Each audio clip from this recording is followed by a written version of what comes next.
कल जो मादियों के ऊपर मैंने वीडियो बनाई थी उसमें मैंने ये बात बताना भूल गया था कि मादियों को एग बाइंडिंग भी हो जाती है। अब एग बाइंडिंग क्या चीज़ है, क्यों हो जाती है और उसका क्या रेमेडीज़ हैं, वो सारी आज की वीडियोस में डिस्कस भी कर लेंगे। साथ में जो मेल के अंदर जो इश्यूज़ आते हैं वो भी डिस्कस कर लेंगे। और इसके साथ साथ कुछ ये इस वीडियो के अंदर जो दो अलग अलग वीडियोस चल रही हैं, इनके अंदर क्या चल रहा है और क्या सिस्टम है, वो भी आज की वीडियो में डिस्कस कर लेंगे। चैनल को लाइक सब्सक्राइब कर देना भाई, और बेल आइकन को भी दबा देना ताकि जो भी मैं वीडियो डालूँ वो मिलती रहे।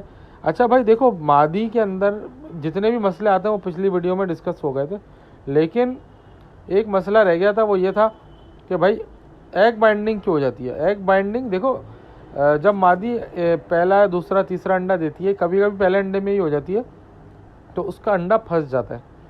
अच्छा, अंडा फंसने की एक वजूहात नहीं है, कई वजूहात है।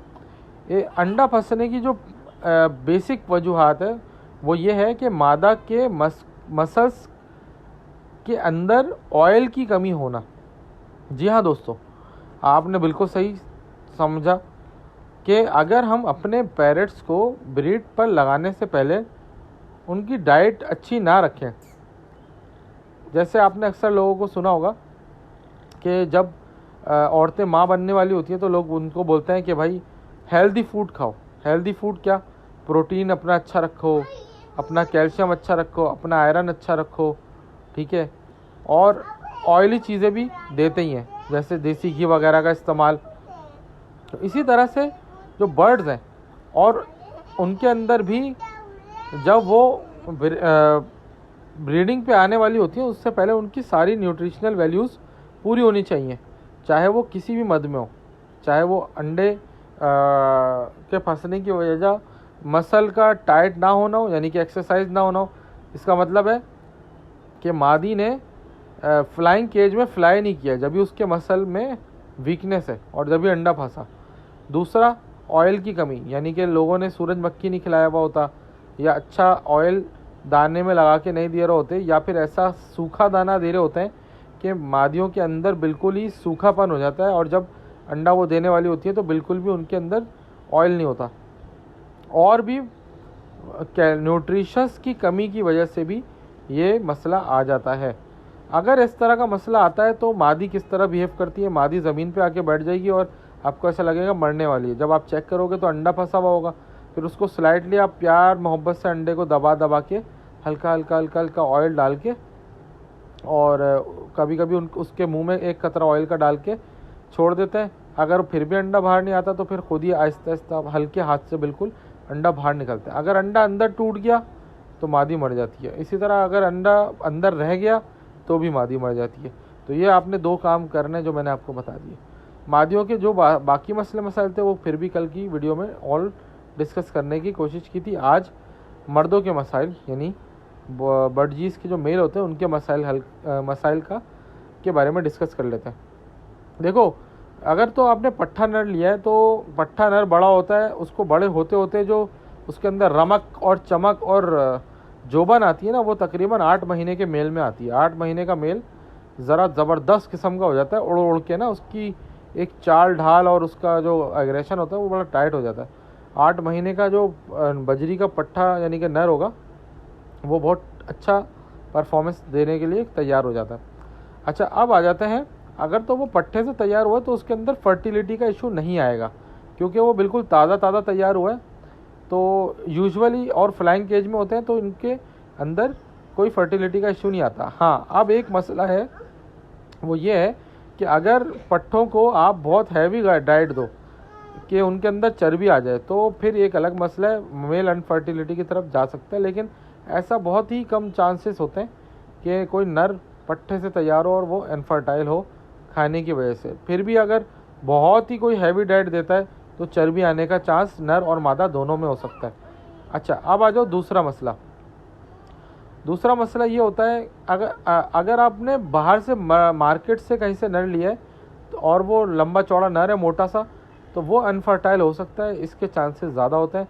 ऐसी सूरत हाल में आपको फिर उसको फ्लाइंग केज में छोड़ के सिरका चलाना होता है और साथ में उसको विटामिन ई, लाल कंगनी, बारीक कंगनी और इस तरह की चीज़ें देनी होती है, फर्टिवेट वगैरह, जिससे उसकी फर्टिलिटी में इजाफा हो, विटामिन ई खिलाना पड़ता है। अच्छा, अक्सर लोग नर को फॉस्टर के लिए भी यूज़ करते हैं जो अनफर्टाइल हो जाता है, लेकिन क्योंकि नर अनफर्टाइल हो जाए तब भी वो ब्रीड करता है और उसको लगता है ये अंडे मेरे हैं, और अगर बच्चे उससे आप पलवाओ तो पलवा सकते हो किसी और के। अच्छा, तीसरी बात, नर के अंदर और क्या मसला आता है?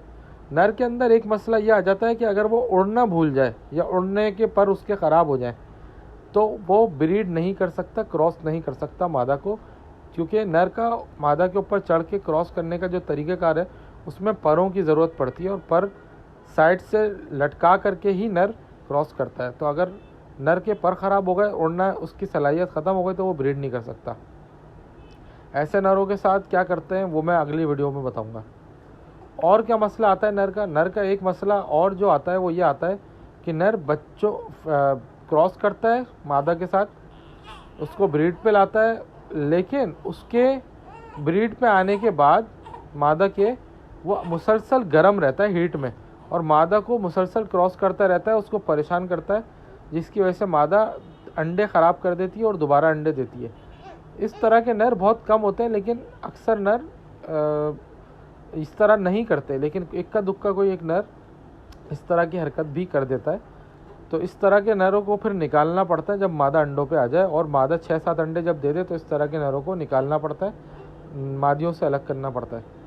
अच्छा, दूसरा या इस तरह के नर जो क्रॉस करा के अंडे दिलवा देते हैं, बच्चे बड़े हो जाते हैं। अब बड़े बच्चे जब निकलते हैं तो इस तरह के नर बच्चों को फीड नहीं कराते।